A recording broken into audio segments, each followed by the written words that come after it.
Bom dia. Nossa, eu dei uma virada aqui agora. Meu cabelo está meio rebeldes. E aí, gente? Bom dia! Boa terça-feira! Chá de autoestima chegando na área. Bora lá, bem-vindo! Hoje o nosso chá de autoestima está imperdível, porque vai vir uma convidada muito especial, uma amiga querida que me ensinou muito nessa vida de filhos. E eu tenho certeza que vai ajudar muito vocês também. Então, antes de qualquer coisa, já vai chamando amiga, pai, mãe, porque hoje vai estar muito especial essa aula também para quem tem filhos. Para quem não tem também, porque né, tem muita coisa aí que a gente precisa resolver na vida da gente, sem filhos. Mas para quem tem filhos e para quem quer otimizar a autoestima dos filhos, principalmente em relação à sexualidade, a proteção da infância, a educação sexual, você quer entender melhor o que é isso?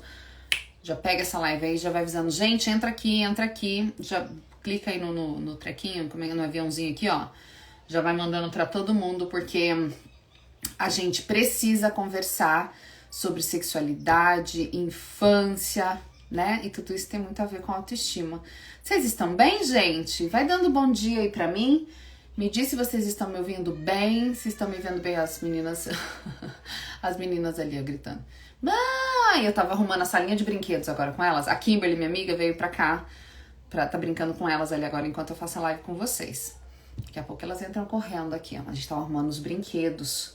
Eu tava dizendo pra elas, olha, tudo que tá jogado no chão, tudo que fica espalhado, a mamãe entende que é sujeira, que é lixo e eu vou ter que jogar fora. E elas ficaram, não! Eu falei, pois é, então a gente precisa arrumar, né? Então a gente tava lá arrumando agora a nossa salinha de brinquedos, que aqui em casa não tem sala de bagunça. Esse negócio de sala de bagunça só ajuda a gente a ficar mais bagunceiro. Aqui tem sala de brinquedos e sala de brinquedos precisa ficar organizado. É aquela organização meio caótica que todo mundo sabe como é que é, né? Mas precisa. Deixa eu ver se eu ajeito aqui direitinho. Oh! Vocês estão me vendo direitinho? Tá me ouvindo bem, gente? Me dá bom dia! Bom dia! De onde é que vocês estão assistindo? Com quem que vocês estão? Eu ainda falei desse negócio do quartinho, deixa eu até completar, né? Eu não sou uma pessoa organizada, todo mundo sabe disso, né? Porque eu faço questão de contar. Mas tem gente, semana passada veio a Maureen aqui da TV Novo Tempo, uma repórter, fazer uma entrevista comigo pro Dia das Mães. Aí ela, não sei o que, como é que você dá conta disso, daquilo outro? Você é muito organizada? Eu falei, não, eu sou extremamente desorganizada. Mas porque eu sei que eu sou desorganizada e eu me cerco de ferramentas e rotina e tudo mais pra poder produzir, eu acho que eu acabei virando organizada, gente. Capão da Canoa, Rio Grande do Sul, beijo pra Capão da Canoa, Ribeirão Preto, Goiânia. Ai, saudade, gente, faz tempo que eu não vou pra Goiânia, hein? Precisa me chamar aí, gente. Bom dia, Rio de Janeiro. Ai, saudade do Rio, morei no Rio, eu amo aquela cidade, gente. Adoro.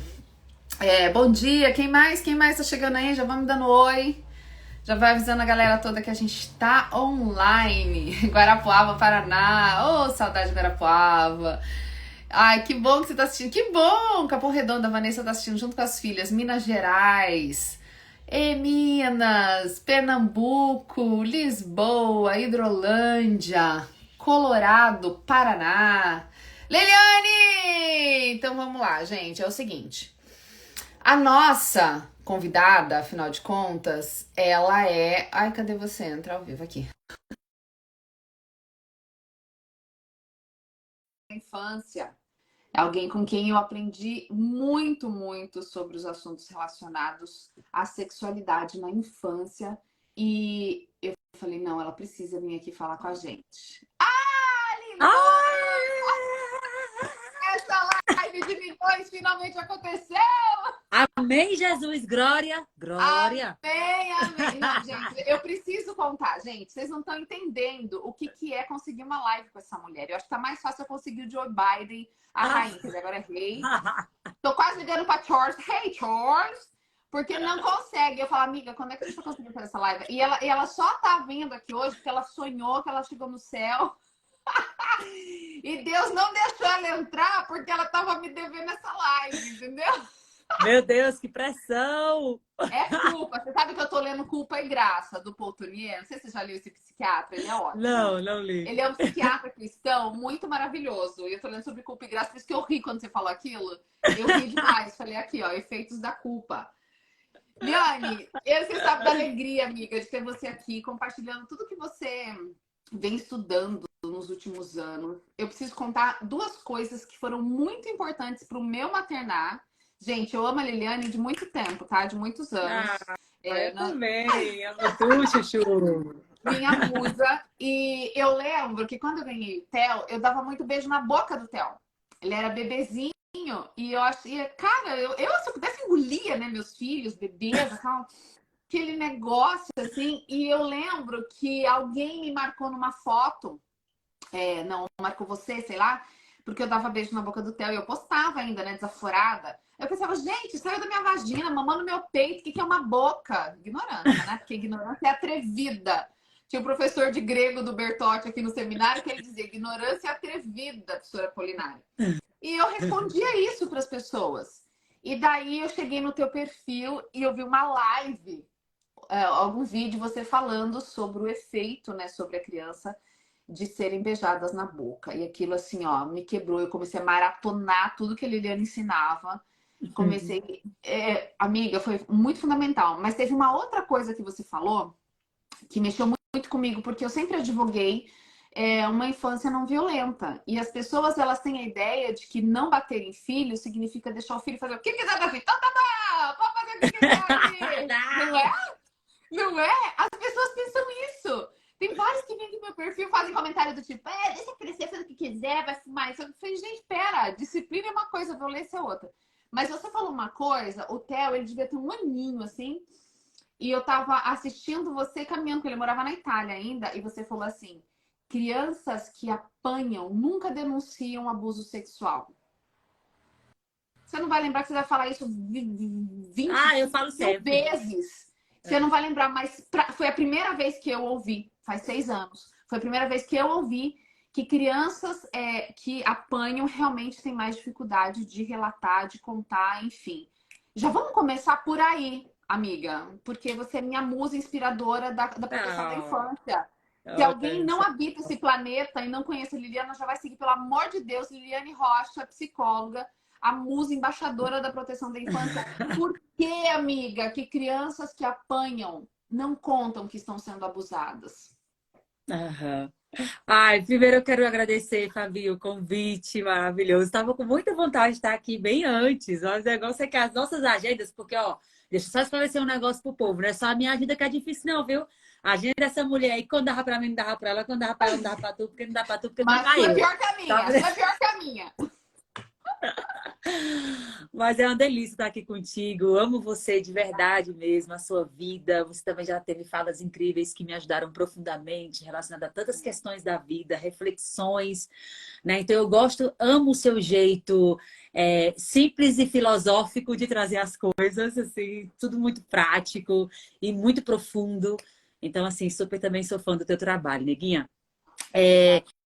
E sobre essa temática, assim, eu fico muito feliz de trazer também para teu público, porque é o seguinte, essa frase, ela é muito verdadeira e eu percebo isso na teoria e na prática. Então, artigos científicos apontam, estudiosos apontam que realmente a criança que é educada num ambiente autoritário, mesmo sem palmada até, tá? Elas têm mais dificuldade de relatar o abuso. Quando a criança apanha, ela vai ter muito mais dificuldade ainda, por alguns aspectos.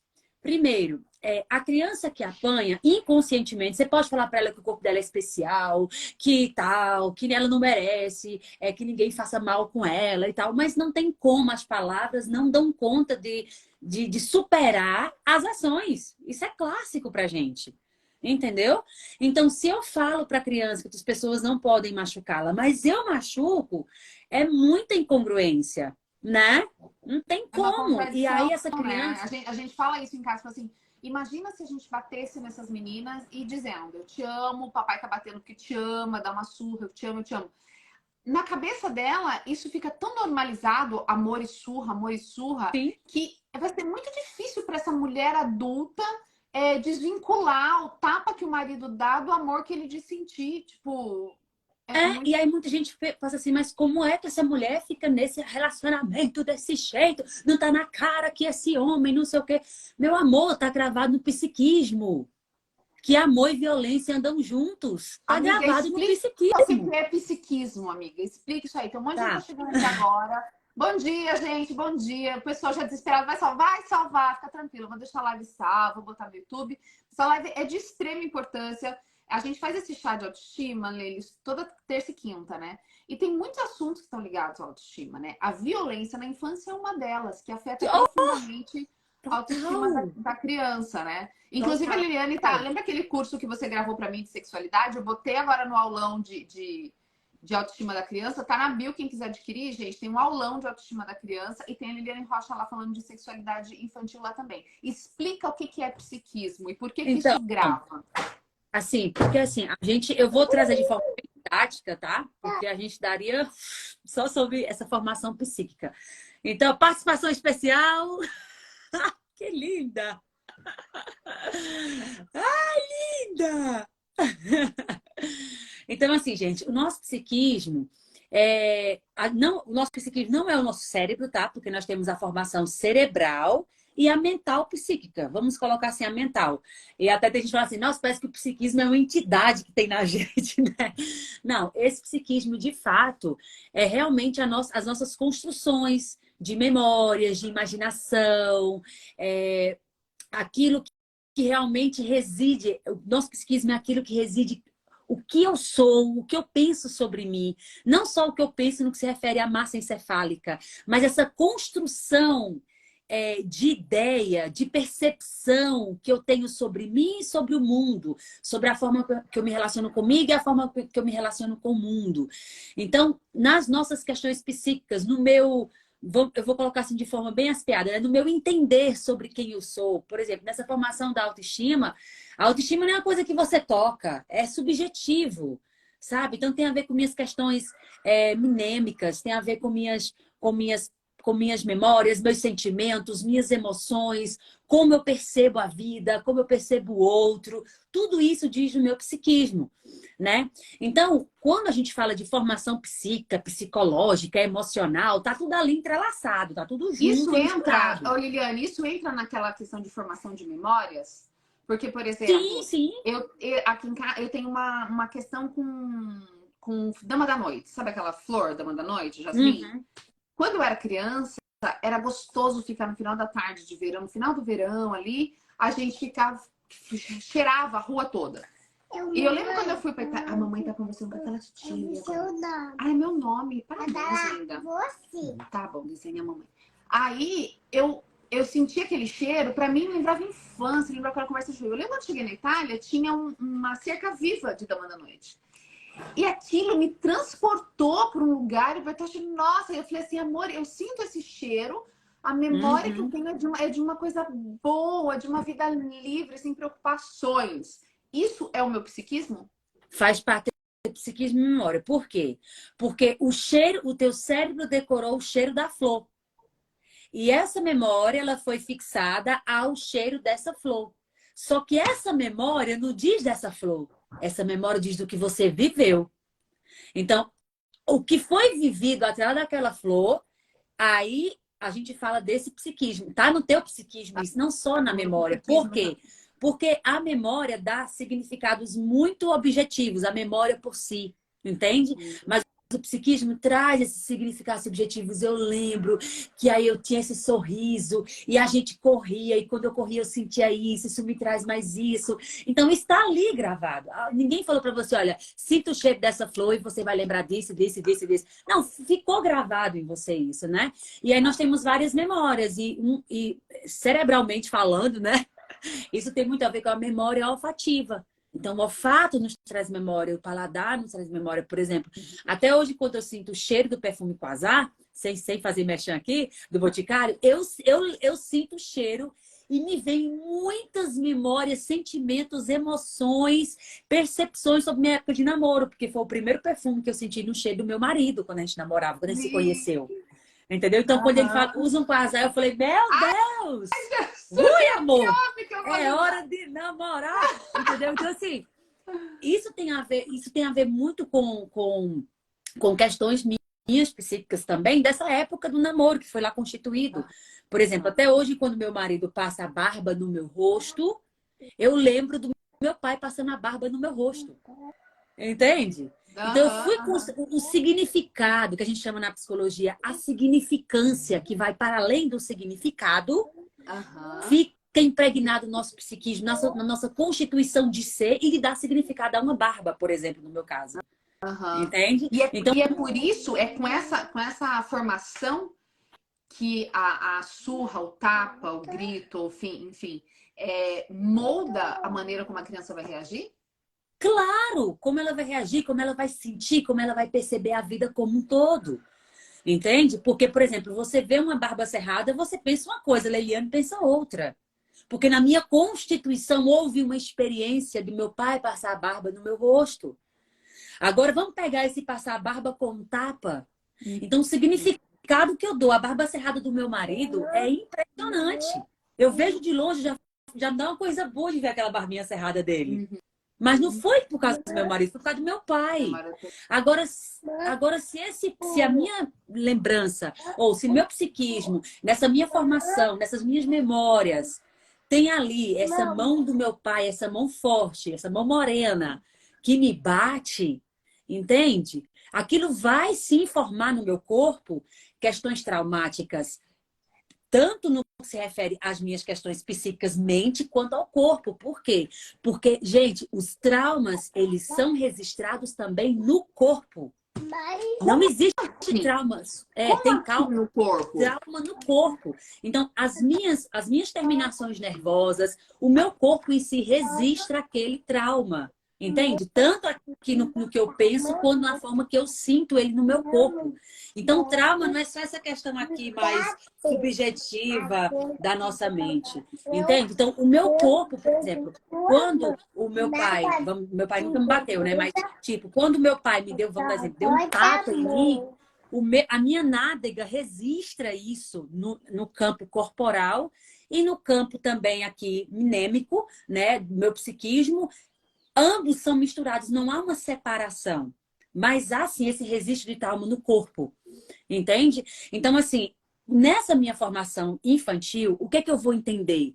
Eu vou entender que o meu corpo, ele merece aquele tipo de tratamento, porque a figura que eu mais amo e a figura que mais me ama faz. Então, se na maior relação de amor que existe, há espaço para a violência, em qualquer outra relação pode haver. Porque não tem pessoa no mundo que me ame mais do que meus pais, né? Teoricamente falando, e não tem pessoas que eu amo e confio mais que meus pais. Então, na maior relação de amor, há grito, há ameaça, há castigos e há palmadas. Então, isso é permitido em qualquer outra relação. E isso fica gravado aqui, independente. Conscientemente, eu falo pra mim, não, eu não aceito isso, eu não aceito ninguém me desrespeitar, eu me posiciono, vai lá na sua vida, tanta gente te desrespeita e você nem percebe que te respeito. Não, e a gente vê, tem pessoas que a gente olha assim, e que assim, são esclarecidas, são mulheres poderosas, de vez em quando aparecem juízas, delegadas, tipo, mulheres da força, da lei e tal, e que se revelam que, nossa, apanha 10 anos. Aí a gente pensa, gente, mas como? Exato. Não é dependência financeira, não é dependência não sei das quantas, não é desinformação. A chave pode estar justamente na infância, é isso? Exato. Por quê? Porque fica esse registro, Fabi. A gente jamais pode achar que nenhum toque no corpo do nosso filho vai ficar neutro. Não há neutralidade na relação pai-filho, mãe-filho. Não há neutralidade. O toque que você dá no corpo dessa criança vai causar registros físicos e psíquicos. Vai sim. Entende? Então, assim, muitas pessoas... Porque a gente tem que entender, gente, eu quero que vocês entendam assim, não é do campo do consciente, é do campo do inconsciente. Então, o que a gente mais recebe na clínica são pessoas falando bem assim, Fabiana, eu sinto algo, sabe? Eu não sei dizer o que é, mas isso me leva a fazer isso, isso. Mas não sei de onde vem, eu não sei para onde vai. A maior parte dos nossos traumas, principalmente no que se refere à nossa autoestima, que é nosso alto valor, diz de origens desconhecidas. Nós não conseguimos captar, Eu sabe, brinco que é a uma causa sopa, né? daquilo. Essa autoestima, ela é uma sopa com vários ingredientes que foram adicionados em momentos distintos, assim, da experiência da Exato, gente. Agora, exato. Então, Eliane, por por isso que que... que... Mas por que que, por exemplo, eu vejo muito na prática, nos congressos, com leitoras e tudo mais, essa questão da sexualidade tem até uma dubiedade. Ora, o abuso na infância faz com que ela se sinta muito diminuída, muito suja e todas essas questões. Hum. Ora, essa mesma questão faz com que ela se torne hipersexualizada e daí ela quer usar a sexualidade como uma forma de atração e se as pessoas não a olham com aquele olhar, com aquele jeito, ela se sente menosprezada, tal.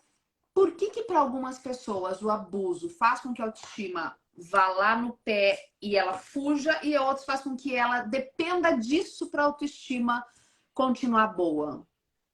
Porque as consequências do abuso vão variar de acordo com a história da pessoa. Alguns fatores que impactam nas consequências do abuso.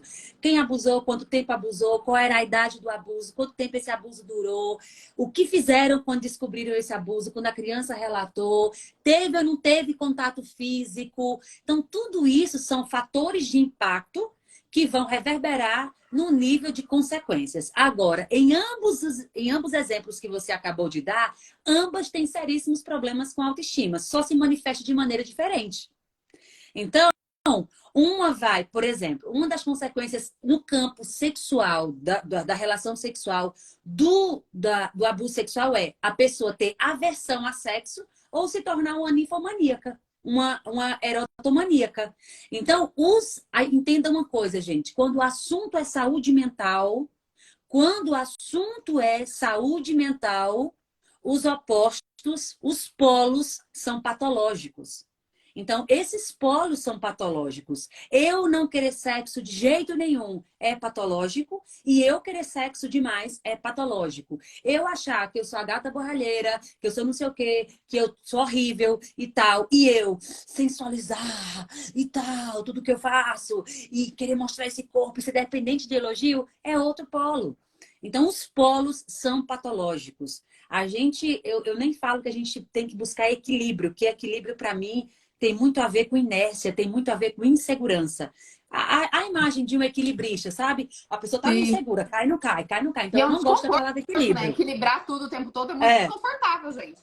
eu gosto da palavra harmonia. Então, a gente vai buscar harmonia, né? Não equilíbrio nas coisas, mas harmonia. Tá.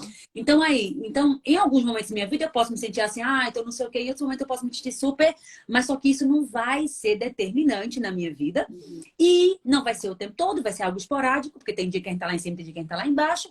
Porém, isso não vai me causar sofrimento. Porque o que que define um problema em nossa vida? Quando aquilo me causa sofrimento, a mim e a outras pessoas. Então, uma mulher, né? Aqui a gente falando mais para a mulher, que se sente super feia e tal por causa do abuso, e outra que se sente que sensualiza demais e que esses holofotes para si, ambas estão sendo regidas pela insegurança. A insegurança é que está regendo esse comportamento. É como Porque se se ela ela não precisa de fosse mais, suficiente, ela precisa de mais daquilo, né? então é o que a gente chama de dependência de elogio, dependência do olhar do outro. Quem depende muito do olhar do outro é porque não está com o seu olhar apurado para si. Então, não sou eu sobre mim, é o que o outro quer que eu seja, não é o que eu vim para ser nesse mundo. É o outro determinando quem eu sou, o que eu devo falar, como eu devo agir. E aí, assim, o abuso sexual, ele pode sim trazer essas consequências, porque quando a criança é abusada, a sua formação sexual, a formação da sua sexualidade, ela recebe uma fissura muito grande, que não tem como a pessoa sair ilesa.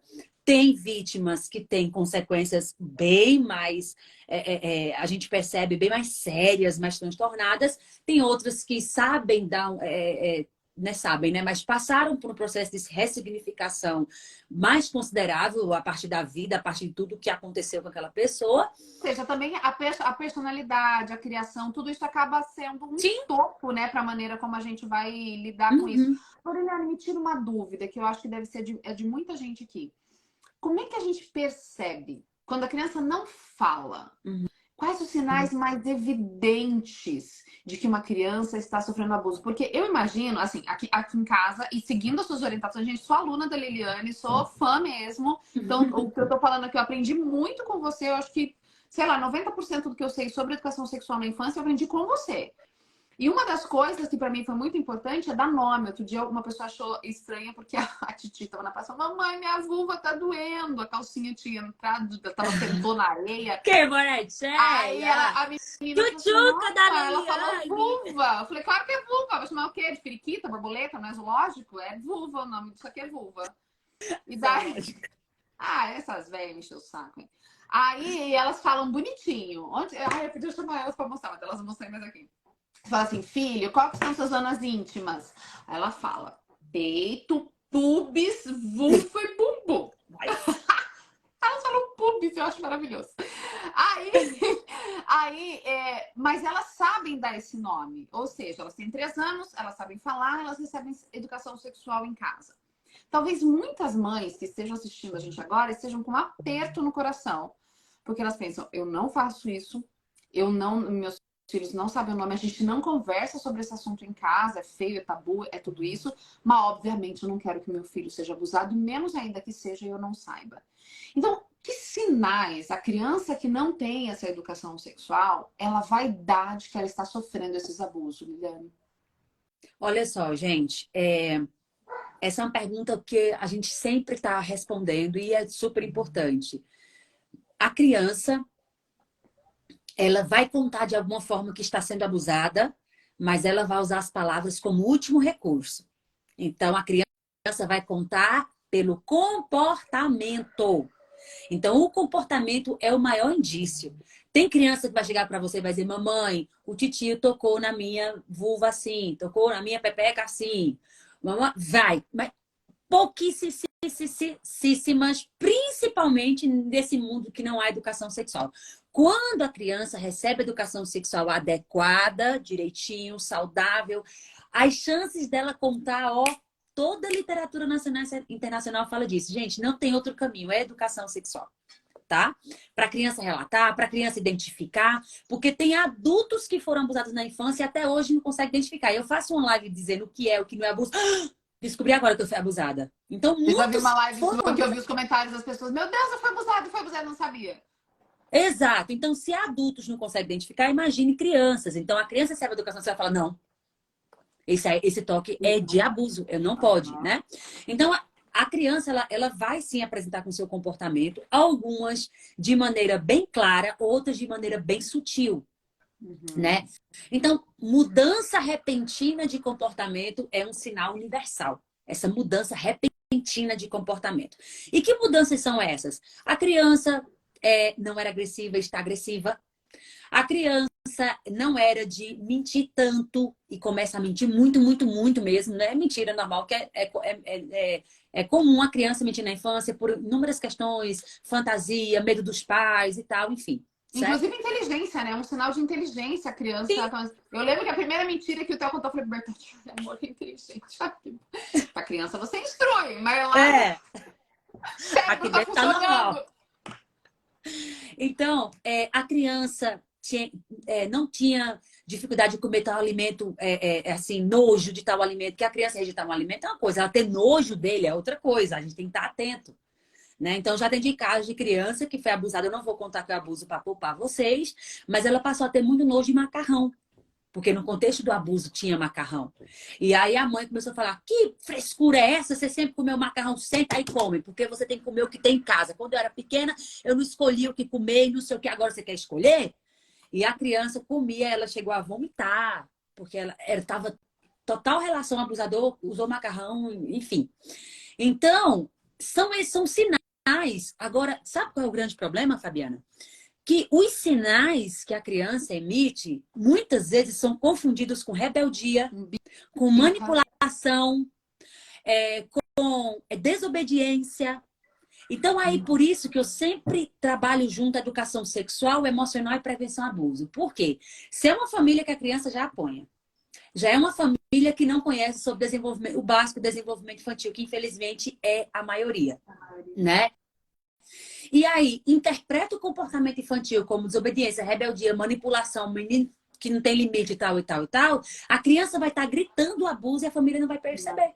Então, e tem uma outra questão que eu vejo muito, e assim, eu acho que, ai, amiga, você é muito necessária, gente. Quem acha que ela é necessária, comenta aqui, porque é muito necessário. Eu acho que ainda hoje a gente falar desses assuntos, amiga, a minha pauta nem é essa. E quando eu toco em educação infantil aqui, o que eu levo de pedrada, e assim, na maioria, famílias cristãs, tá? O que eu levo de pedrada, porque eu não defendo a educação tradicional nesses termos da violência. Eu digo, gente, existe o tradicional, existe o abusivo. Assim, eu não posso criar meu filho da exata maneira como minha mãe me criou, porque o mundo pro qual minha mãe me criou não existe mais. Meu filho é diferente, eu tenho outros conhecimentos. Assim, eu tenho essa obrigação. Mas sabe o que eu vejo também? Como você falou, como as famílias não têm educação emocional, não tem esse estudo das competências, tudo na criança vira um desafio, né? Vira uma imposição de regra, de força e tudo mais. Agora, eu olho para o que você faz e eu fico pensando nas crianças e nas adultas, que eu vi muitos comentários aqui, ó, que descobriram na sua live os abusos que sofreram, que descobriram o nome, faz 30 dias que sabe que chama vulva. Por aí a gente vê mulheres adultas, gente. Tô vendo aqui mulheres adultas.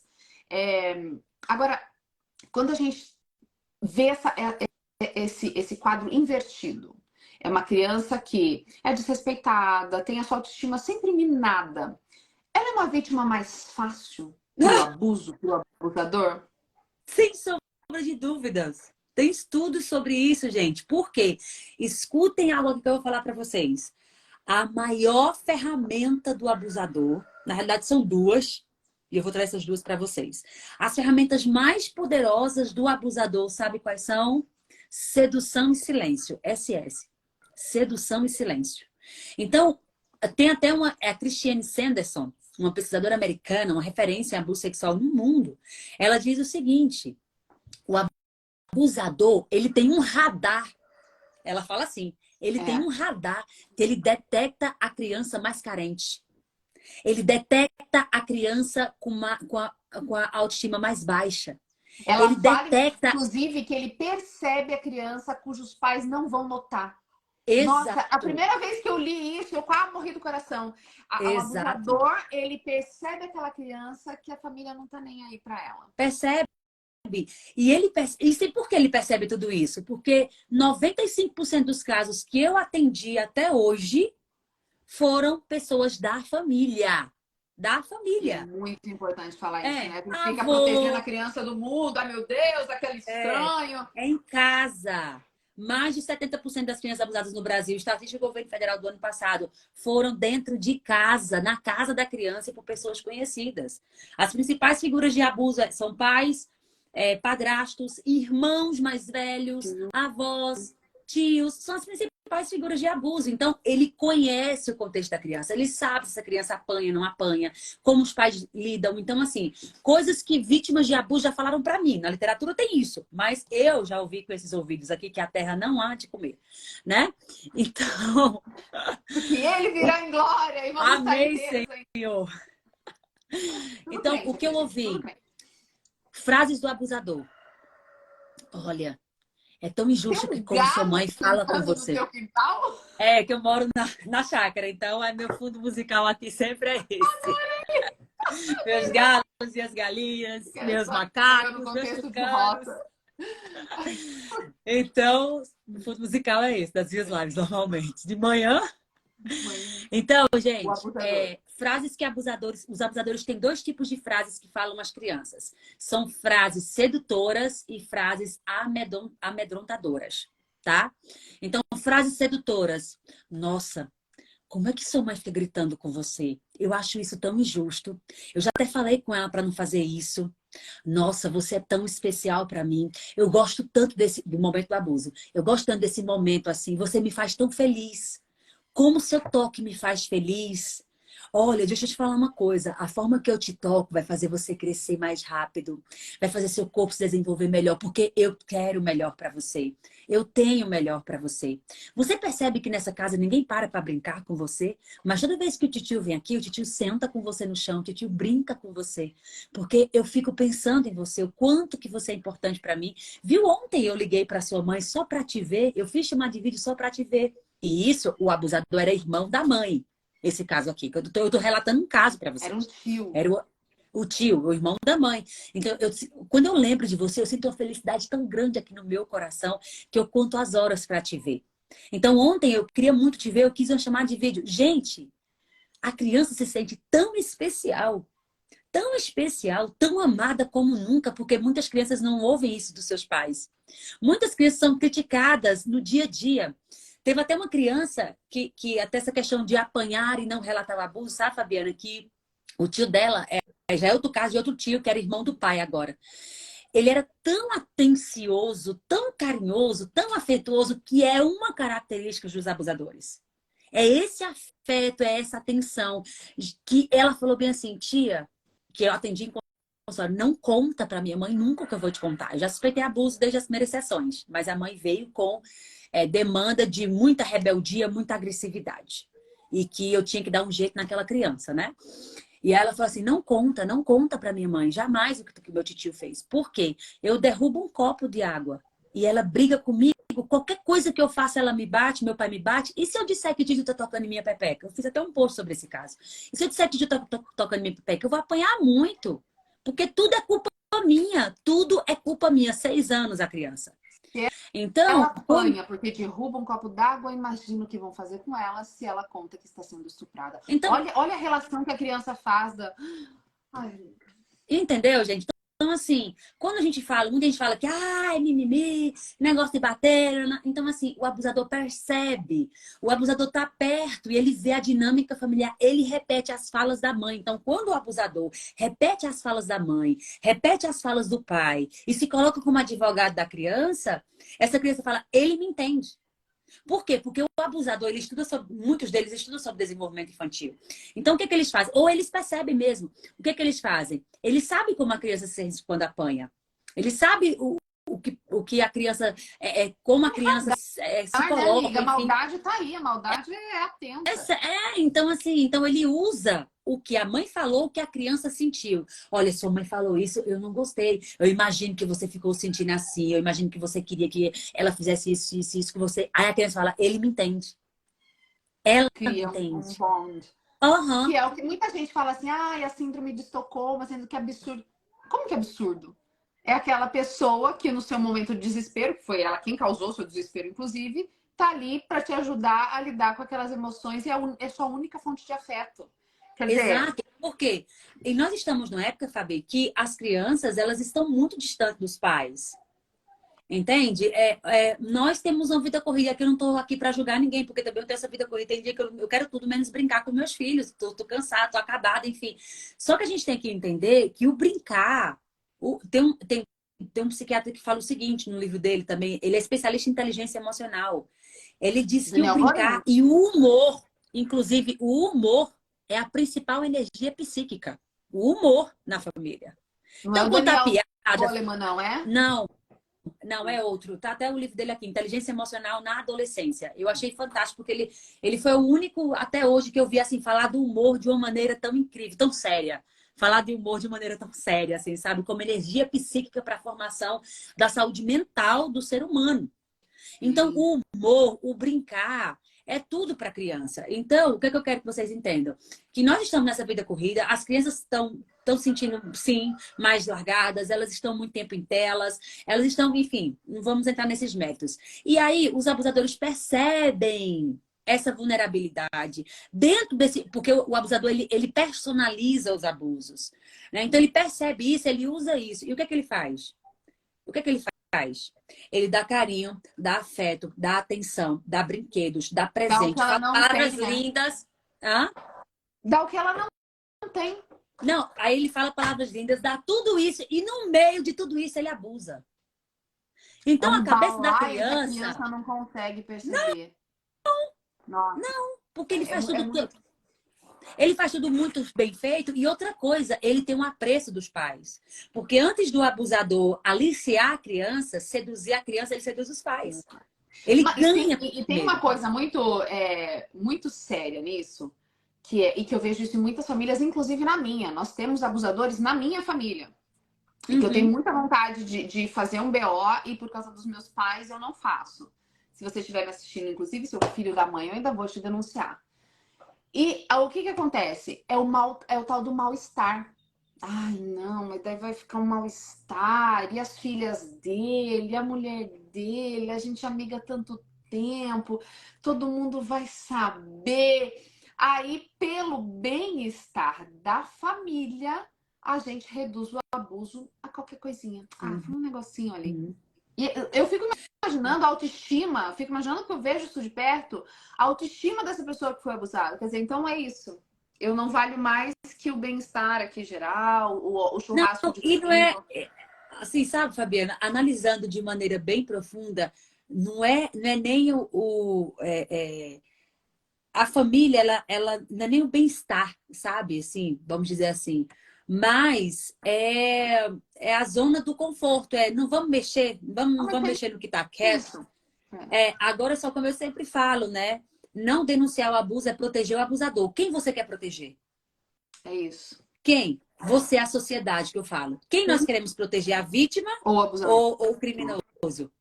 Entende? Então, assim, quando um abuso não é denunciado, a gente fortalece o abusador e deixa claro para ele, sim, ninguém vai descobrir mesmo não, porque ninguém vai contar, É. não Mas tem? quase sua família, gente. Tem alguém que denuncia, Fábio. Calma, eu ainda vou fazer a polícia. Eu preciso só da anuência da vítima. Mas na família a gente já fez o perdão. Fica tranquila. Já contamos pra todo mundo que é um pedófilo filho da mãe. Entendeu? E Ó, já avisamos pra todo mundo. Fica tranquila que você acha que eu ia deixar isso barato? Meu amor. Mas eu quero ainda polícia. exato. Cadeia pro filho da mãe. Eu ainda vou pichar a casa dele e vou botar lá. Aqui mora um pedófilo. Minha mãe ainda não deixou, mas eu vou fazer isso. Mas Verdade. A fazer gente ri para não grafite. chorar, Pichar é né? crime, grafitar não. Acho que não, né? É crime, grafitar. Grafitar também é crime, então eu vou fazer uma arte. Fazer um Romero Brito lá no muro dele. Aqui É mora um porque é o pedófilo. seguinte, gente, o abuso sexual é o único crime em que a vítima é culpabilizada, normalmente. É. Ou que a vítima tem que provar que ela realmente foi vítima, assim, no sentido de que, será que aconteceu? É isso mesmo? Não, fulano não teria coragem, ciclano não É. teria coragem, entendeu? E eu Então, acho assim, que também tem, vamos também, né, fazer um meia-culpa, assim, eu acho que para algumas mães deve ser uma coisa, assim, surreal de dolorida se dar conta de que ela não percebeu, sim, não é? sim, Tipo, eu sim. não percebi Então, que isso estava acontecendo. sim, e muitas vão para o estado de negação, que a gente chama, né, de mecanismo de defesa, estado de negação do abuso. Por quê? Porque é tipo, eu assumi que meu filho foi abusado na mente dessa mãe, que não é isso, mas na mente da maioria das mães, principalmente é assumir que eu errei, que eu falhei, Exatamente. entendeu? E tem É essa assumir. frase aqui que a Carolina colocou aqui agora, ó, você entendeu errado. Gente, foi bem isso, assim, quando juntou todo mundo, não, você entendeu errado isso aí, era só um carinho. Desde quando faz Sim, carinho em vulva, em seio de criança? exatamente. Agora, amiga, eu fico vendo isso, e gente, para quem tá falando a Liliane tem curso de formação de profissionais e para pais e para as mães, do qual eu sou aluna. Aqui no link da Bio tem o aulão de autoestima, tá só R$ 97. É um aulão. Tem o aulão da autoestima da criança, tem a Liliane no mini curso sobre sexualidade, tem a doutora Carolina Silva falando sobre o reflexo na adolescência, né? Então, como não fiz nada certo na infância, como é que eu conserto isso? O que dá para fazer depois na adolescência? É um curso, na verdade, nem é aulão. Não sei por que estou chamando de aulão, mas está só R$ 97. Então clica aqui na Bio e vem. E clica no da Liliane, que tem curso, inclusive, de formação. Amiga, me fala, inclusive, isso. Você dá curso para profissionais que atendem criança? Sim, eu fiz 17 turmas só para pais. E desde o início, Deus me chama para fazer algo para profissionais. Então, em agosto do ano passado, eu disse: sim, Senhor, eu irei. E aí eu lancei minha certificação Master Exepaz para profissionais. Inclusive, a gente acabou de fechar uma turma agora. Não tenho previsão de quando terei uma nova turma para profissionais, mas está lindo o trabalho. Eles estão fazendo um trabalho incrível. Então, estou capacitando vários profissionais. Tem médicos, juízes, promotores, enfermeiras, professoras, psicólogas, vereadores. Então, várias profissões. E muitos também pessoas que trabalham com o Ministério Infantil em igrejas. Então, assim, são assim, é uma capacitação em massa mesmo para que essa causa seja realmente levada a sério e que crianças sejam protegidas. E também eu tenho o curso para pais, né? Esse mês eu vou estar fazendo uma jornada gratuita para os pais, tá? Gente, e a jornada gratuita, você já aprende muita coisa, não é balela, não. Ah, tá lá fazendo aula pra mim. Não, vai, porque eu aprendi muita coisa nas jornadas. Não fique Amanhã eu abro a demitindo inscrição da jornada gratuita. Ô, amiga, mas teve um comentário aqui que me chamou a atenção. Ela colocou assim, ó, que ela foi abusada pelo próprio pai quando criança e ela deixou. E até hoje, e estava consciente, ela falou, e até hoje ela não se perdoa por isso. Você já falou sobre isso no momento que eu lembro, sobre esse negócio assim, tô sabendo que é abuso e tô deixando, e se sente culpada e coparticipante. Explica isso. Gente, ó, primeiro ponto. Criança e adolescente, de acordo com a lei. Eu vou começar com a lei logo, tá? Tá. Criança e adolescente não tem capacidade para consentir. O que é consentimento? Sou eu entender a situação e permitir que ela aconteça. No que se refere a toques sexualizados, interação sexual, criança e adolescente até 14 anos não tem capacidade para consentir. Então, se a pessoa tem menos de 14 anos, na lei foi estupro, foi abuso, acabou. Zero responsabilidade sua. Por mais que você, igual, por exemplo, já atendi vários casos de mulheres no consultório e homens também, que falaram assim, Leliane, mas eu ia para casa dele porque eu queria jogar videogame. Na casa dele, ele tinha um videogame. Eu ia, eu sabia o que ia acontecer. Inclusive, eu tinha prazer, eu tinha orgasmo no abuso sexual. Então, eu tenho culpa, Leiliane. Aí eu falo, não tem, porque você não tinha desenvolvimento cerebral para distinguir relacionamentos abusivos de relacionamentos saudáveis. Toques abusivos de toques saudáveis. Você não tinha essa capacidade. O abusador, ele mexeu com a tua mente. Ele fez uma lavagem cerebral em você. Inclusive, ele mexeu tanto com você que te colocou nesse lugar de culpado, que mesmo você com 47 anos ainda se sente culpada. Olha a lavagem cerebral que ele fez com você. Ele mexeu na tua constituição psíquica. Ele mexeu nas bases da tua formação. Que até hoje você jura que você era culpada, mesmo você tendo 7 anos de idade na época. Mesmo você tendo 9 anos de idade na época.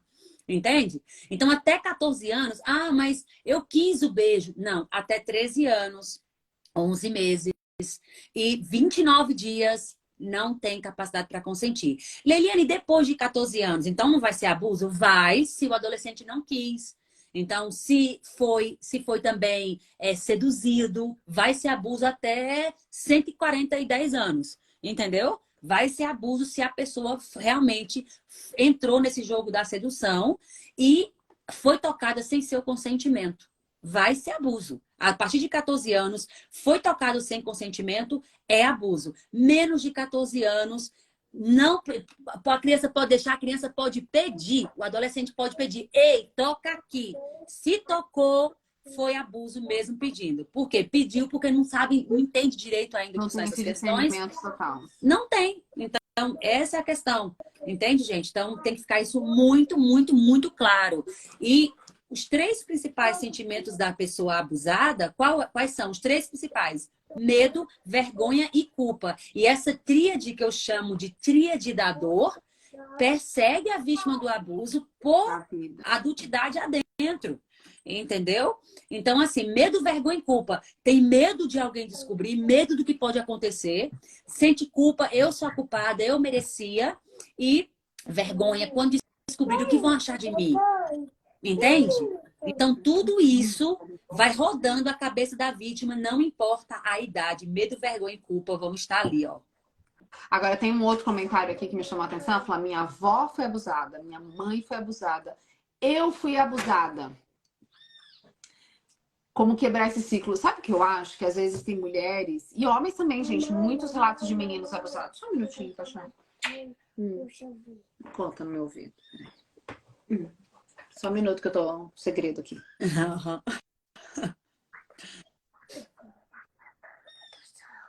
Tá bom, pode. Aí, a outra coisa sobre segredo, antes da gente continuar essa, uma coisa que eu ensino aqui em casa para todo mundo, para família, para todo mundo, é não existe segredo com a mamãe. Porque às vezes na brincadeira, alguém chega assim e fala, ah, isso aqui é segredo, é segredo. E eu já vi isso, já vivi isso da história do segredo. Então, as crianças aqui em casa sabem, não existe segredo para mamãe. Não importa se foi vovó, vovô, titia, ninguém. Não existe segredo para mamãe, nada que a mamãe não possa saber. E isso eu acho que é parte da educação sexual. Mas essa menina falou do minha mãe, eu, minha avó. Existe uma noção de que é karma, hereditariedade. Como é que a gente quebra isso, amiga? Existe, cientificamente falando, existe algo que nós chamamos de abuso transgeracional. Vai atravessando gerações, tá? E uma mãe que foi abusada, o filho dela pode correr mais risco também de ser abusado. Entende? Por N questões que tem que ser uma live só pra gente falar sobre isso. E aí, eu quero essa live já. Quem quer essa live já, já cobra aqui, Liliane. Porque ano que vem, né, gente? Essa mulher, pelo amor de Deus. Já cobra. Então, o abuso transgeracional, ele é real. Gente, tem livro, é porque eu tô mais distante aqui da biblioteca, mas eu tenho um livro só sobre isso, inclusive. Tem vários artigos só sobre isso. Então, por exemplo, eu vou dar só um exemplo rápido aqui para vocês. Só um exemplo rápido. Porque uma mãe que foi abusada, o seu filho pode sofrer mais risco de abuso. Pode, gente, não é determinante. Pá, sofrer abuso, o filho vai sofrer abuso. Não, ele pode ter mais risco de abuso. E em muitos casos, sim. Porque essa mãe ou esse pai ou vai para a superproteção, muitos vão para a superproteção, e a superproteção vulnerabiliza a criança. Entende? A superproteção, ela é regida pelo medo exacerbado.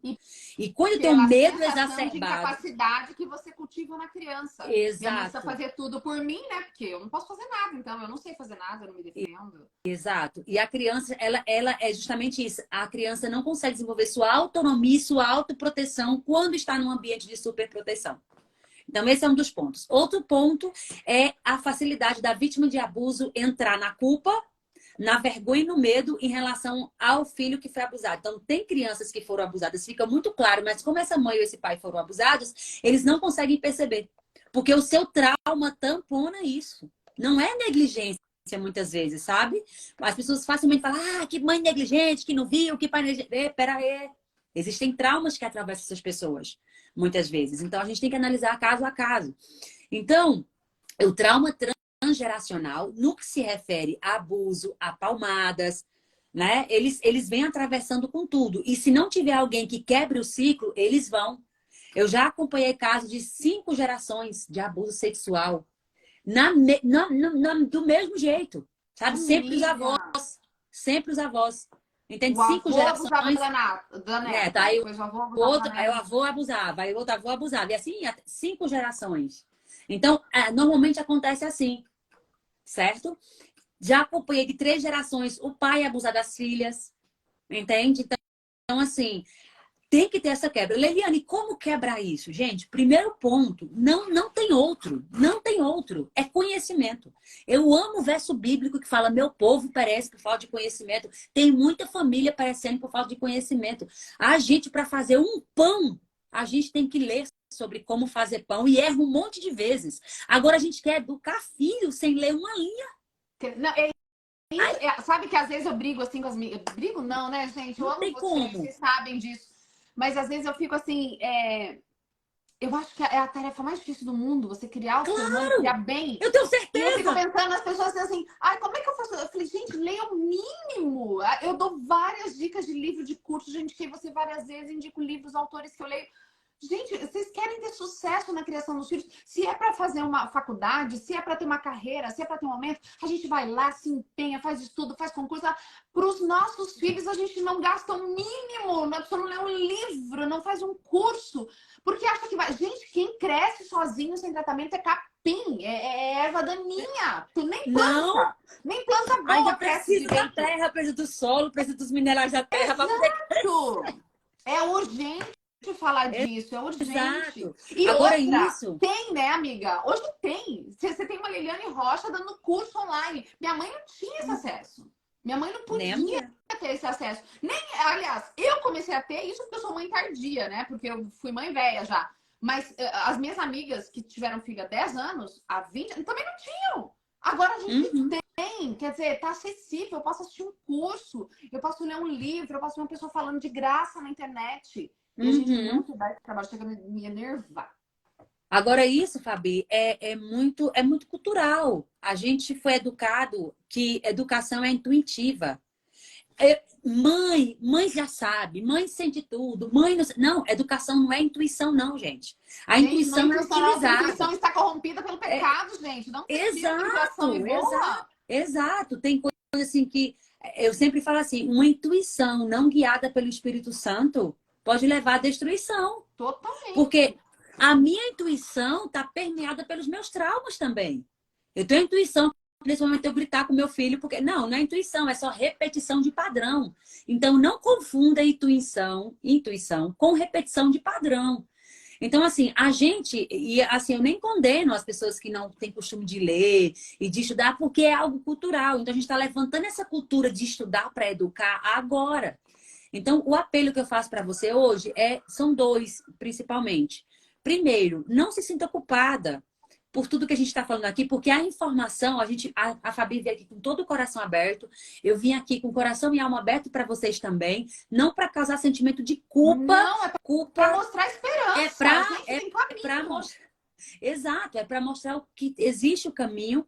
E o meu convite sempre para os pais, né, é o seguinte: saia da culpa para a cura, tá? É o isso. caminho que a gente tem que perseguir. Da culpa para a cura, é isso. Da culpa para a cura. Para de falar, lasquei meu filho, fiz tudo errado, agora lascou, agora acabou. Não, peraí. Eu tava conversando com a Carolina Silva, ela é doutora em psicologia, mestre em psicologia, ela dá aula aqui no NASP, não sei se você conhece ela, ela é ótima amiga. E ela trabalhou muitos anos em internato, ou seja, com adolescentes, né? E quando eu chamei ela, eu falei, Caroline, vem aqui falar com a gente. Porque tem um tanto de mãe, eu falando do aulão da autoestima da criança, e o que eu sei dizer, gente, sobre criança, porque eu não tenho adolescente, então eu não tenho moral nenhuma pra ficar falando de adolescente. Tudo que eu sei é por ouvir e por estudar. Falei, Carol, vem aqui. Ela, porque eu falei, porque eu tô falando do que fazer na infância, como fazer na infância, tal, e um monte de mãe chorando assim nos comentários. Fábio, eu já errei, já fui, meu filho tá com 10, tá com 11, tal. Esperança. Eu falei, mostre o que tem. Ela falou, tem como você refazer muitos caminhos na adolescência. E ela tem uma aula todinha lá no curso sobre isso, porque isso que você está falando é muito importante. Errei, Liliane, não sabia disso. Beijei meu filho na boca antes de 1 ano de idade, eu não sabia. Como é que eu conserto? Errei até os 10 anos dele, como é que eu conserto? Tem possibilidade. O primeiro ponto desse conserto, vamos falar assim, é você entender que mesmo você conhecendo, você vai continuar errando. Porque errar faz parte, gente. Eu tenho aqui uma biblioteca vasta de livros. Eu leio isso aqui sonho essa biblioteca. Cotidianamente. Mas eu erro porque e nós vamos continuar errando. O objetivo da maternidade não é não errar, não é a perfeição. Tá? A perfeição não existe. Então, para de achar que Fabiana Bertotti é a mãe perfeita. Para de achar que Liliane Rochas é a mãe perfeita. Não! Agora, há uma diferença entre você errar buscando o caminho da transformação ou errar caminhando pela ignorância. Tem Ellen White, uma autora que eu gosto muito. Tem coleção inteira dela aqui. Eu amo. E ela fala o seguinte, uma coisa que é muito importante. Quando você erra e você comete aquele erro, sabendo que existe conhecimento para aquilo, isso é muito mais grave diante de Deus. Exato. Porque você sabe que tem o conhecimento, você sabe, né? Ai, gente, mas eu não sei. Eu não sei. Não. É muito mais grave, porque você sabe onde existe a resposta, você sabe onde existe o certo. E a Uhum. Eliana falou uma coisa muito importante. Não é sobre ser mãe perfeita. Eu não sou, ela não é. Uhum. É sobre tentar ser o melhor que a gente pode para nossos filhos. Eu brinco aqui em casa que eu tô guardando dinheiro para terapia. Daí alguém falou assim: Nossa, mas você sabe tanto de educação de criança. Eu falei, meu filho, que eu tô errando em algum lugar e vai precisar de terapia no futuro. Tá aqui, ó, o dinheiro. O cofrinho da Não, terapia. e é assim, Fabi. Ó, gente, é assim. Eu tive vontade de falar algo aqui no meu coração muito forte e eu sinto que não é a intuição, é o Espírito Santo. Eu não sei quem está precisando de ouvir isso, mas bateu quando bate o dum, eu já sei que é o Espírito Santo. Então todo mundo que me conhece, eu falo, gente, bateu o dum, aí o povo fala, Leiliane. Fala. É o seguinte, amores, essa posição de eu errei e agora acabou tudo, não é uma posição de crescimento e de Deus. É o do acusador que quer roubar, matar e destruir. Então, assim, você continuar nessa posição é você dar ouvidos a quem você não deveria dar nunca. Então, o que é que Deus tem para nós? Inclusive, Deus disponibilizou para nós um advogado, porque ele sabia que a gente ia errar demais toda vez. Até ele voltar, vai ter um advogado para nós. Até próximo à sua vinda. Porque o erro vai fazer parte. Agora, o erro deliberado, como a Fabi falou, é uma coisa. Agora, o erro buscando a transformação é outra. Então, qual é um mantra meu aqui em casa que eu sinto que foi Deus que trouxe pra gente, que fez total diferença e nossos filhos sabem de qual é salteado? Todo erro é uma grande oportunidade de aprendizado. Todo erro é uma grande oportunidade de aprendizado. Minha filha pisou feio na bola comigo esses dias. Mãe, olha. Aí eu falei, filha, o que é que você aprende com isso? Quais são as consequências disso? Como reparar esses erros? Então a gente precisa olhar para os nossos erros como oportunidade de aprendizado. Leiliane, aqui nessa live eu percebi que eu errei. Fabi, aqui nessa live eu percebi que errei. Aí você vai escolher. Você vai continuar se culpando, porque o caminho da culpa é o caminho muito ruim. É um caminho que despotencializa você. É um caminho que faz com que você coloque um véu nos seus acertos e uma lupa nos seus erros. Então, para de colocar lupa nos seus erros. Você que é mãe que está aqui, você erra, eu erro, nós erramos, nós erraremos, vós errareis, eles erram. Ok?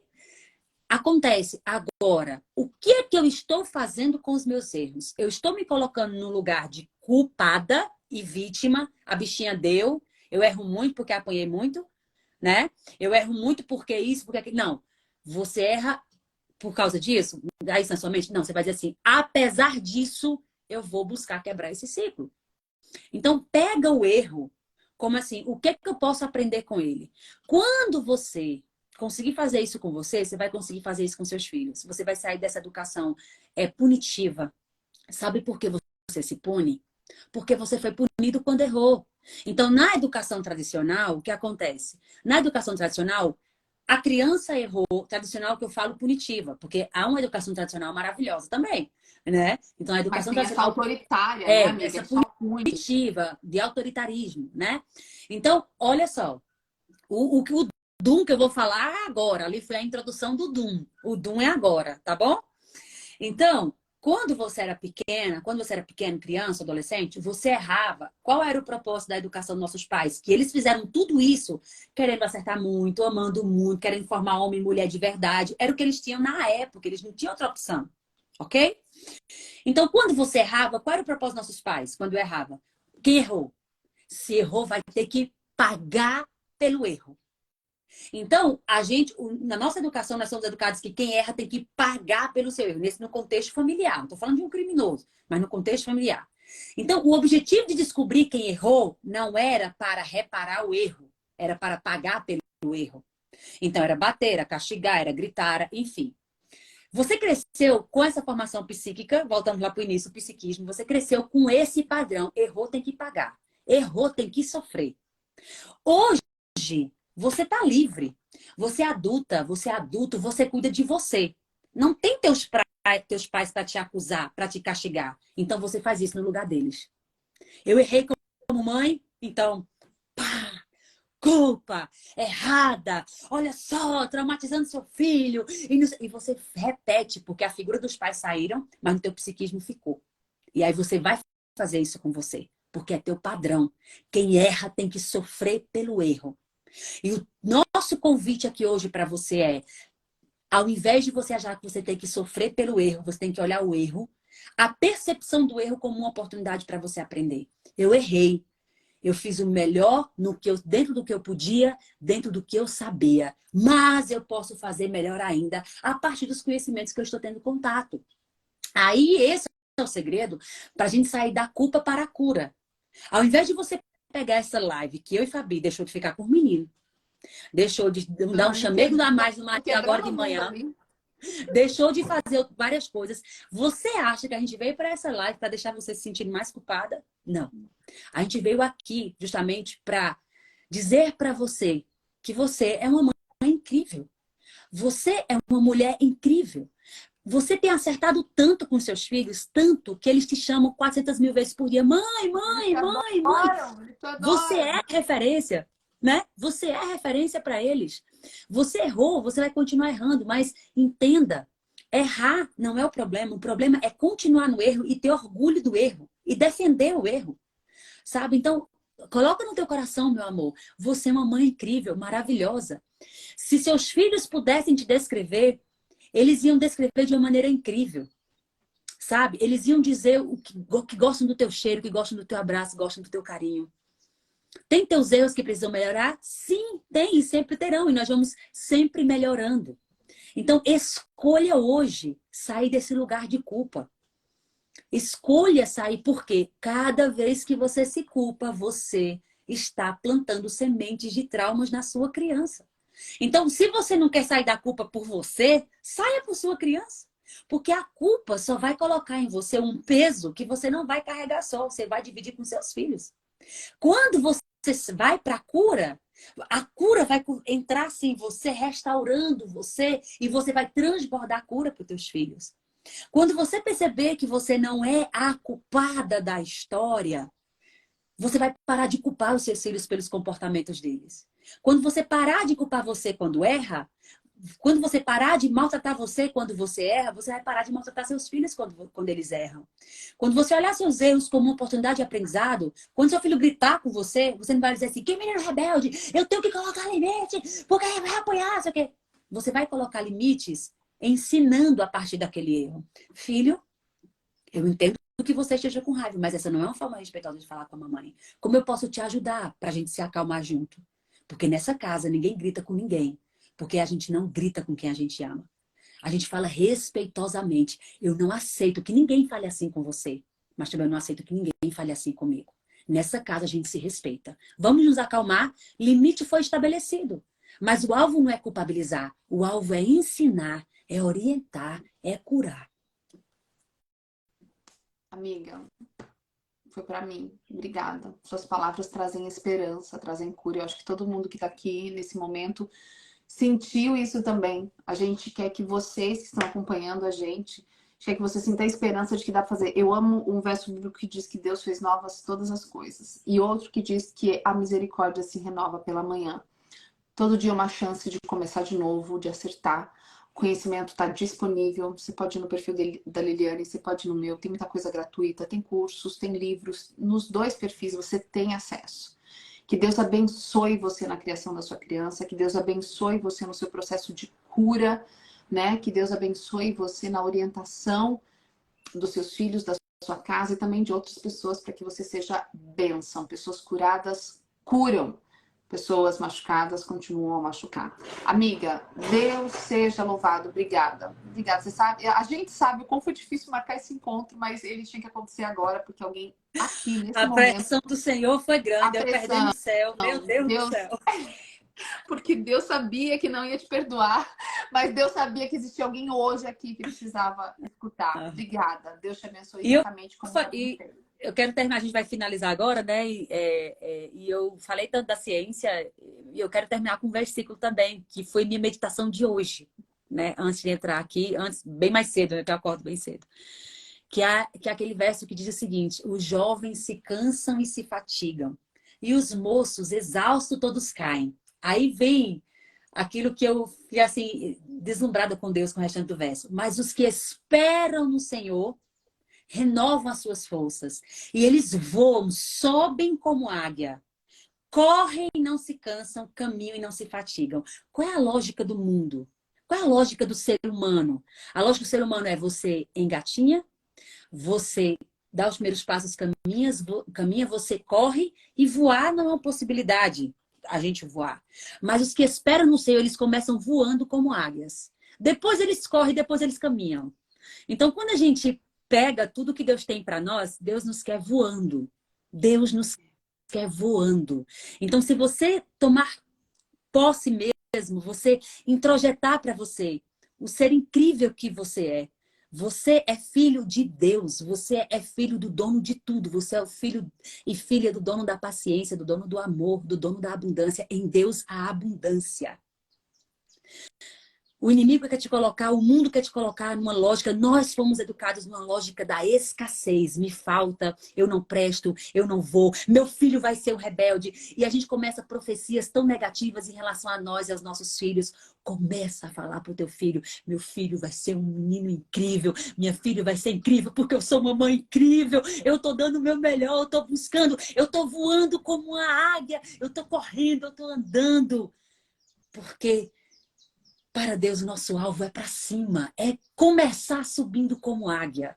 Então, levanta, comece esse dia hoje reconhecendo a pessoa incrível que você é, a família incrível que você está construindo, apesar dos seus traumas, apesar das suas curas.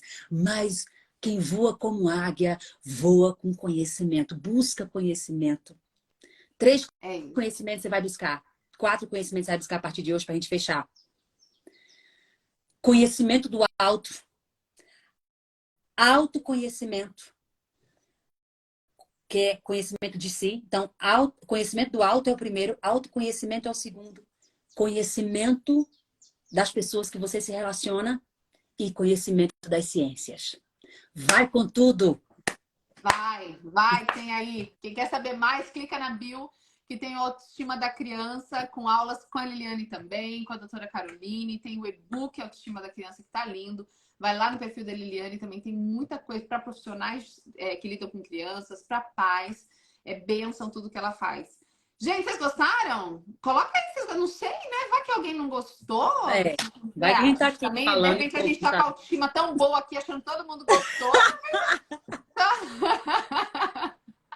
É bem que gostou, sei lá, né, gente? A gente ficou aqui uma hora conversando.